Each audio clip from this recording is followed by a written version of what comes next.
On my last video, I brought up the topic of accountability, and I think this past week was a perfect example of how we as a society have been thirsting for accountability for a long time. There have been examples everywhere. You can look at the story with Epstein or even P. Diddy, where I think a lot of people online feel like those are cases that have yet to be resolved.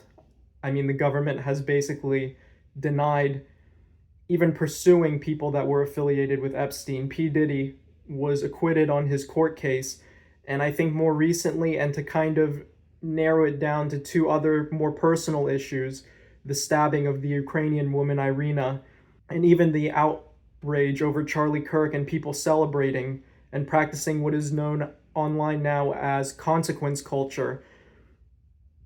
People are thirsty for accountability, and this can be a good and a bad thing. I think the good is that for once, it seems like moderates are stepping up. People are tired of being quiet and not being listened to. And I can say that I can personally relate to that. I mean, that's how I felt making my last video. It just seems like we now live in a time where staying silent and ignoring politics opens the door for other people to be louder than you or to make decisions because of your silence. And I can say that me personally, I'm very tired of that. It feels very hopeless to have a future where you don't have a say in what will happen. And you could argue that maybe that's life. Maybe that's just the way it is, but I think here in the way that politics are now, the squeaky wheel is the one that gets the oil. Being loud and being upfront about your opinions and advocating for them is the only way to live in the society without being ignored. And I think going back to consequence culture and even cancel culture, who use this same tactic of calling places of employment to get people fired, this is the all-encompassing example that proves that. But the good that I noticed from this shared sense of accountability is that people are holding themselves personally accountable. You saw many people that are young or that are politically silent that have decided to go back to church or maybe even become more politically active.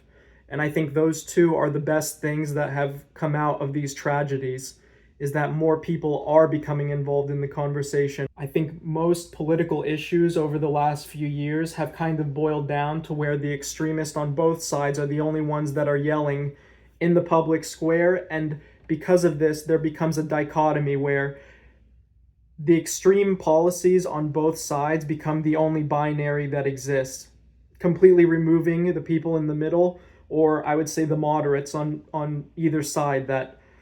And I think that this personal accountability that has been coming up widespread online is very reassuring for the future of the country. I think that's the only way in order to get politics back to some semblance of what we had. A moderate side. There is room for nuance in these hard times. There is room for growth and a better future. We might not always agree on how to get there, but we can decide on what the best way that is by having these difficult conversations and coming together by talking about what we believe in, bringing up our concerns, our desires, and what we want out of the country. And to piggyback off of the point that I made in my last video, again, I think it is becoming, I think people are becoming tired of the escalating rhetoric. I think, if anything, that is the one thing we can agree, that most people can agree on. There is no room in America for this. There's no room for wanting to follow through on political violence, and there's no room for dehumanization of other people. And obviously this is painting with a broad brush, but I think the extremists are the only ones left in the room that are shouting for that. I think it's very clear, and over the last few days, we've seen who those people are.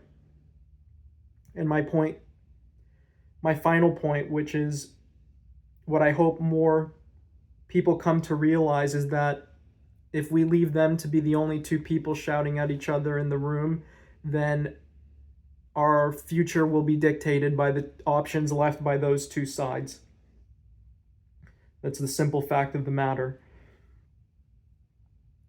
But I hope if you finished this video that maybe you can relate in some way. Maybe you disagree. Feel free to comment and have the discussion. Maybe lay out a case for what you think is the best way to go forward, what you think the negatives are. But thanks for watching, and take care and stay safe.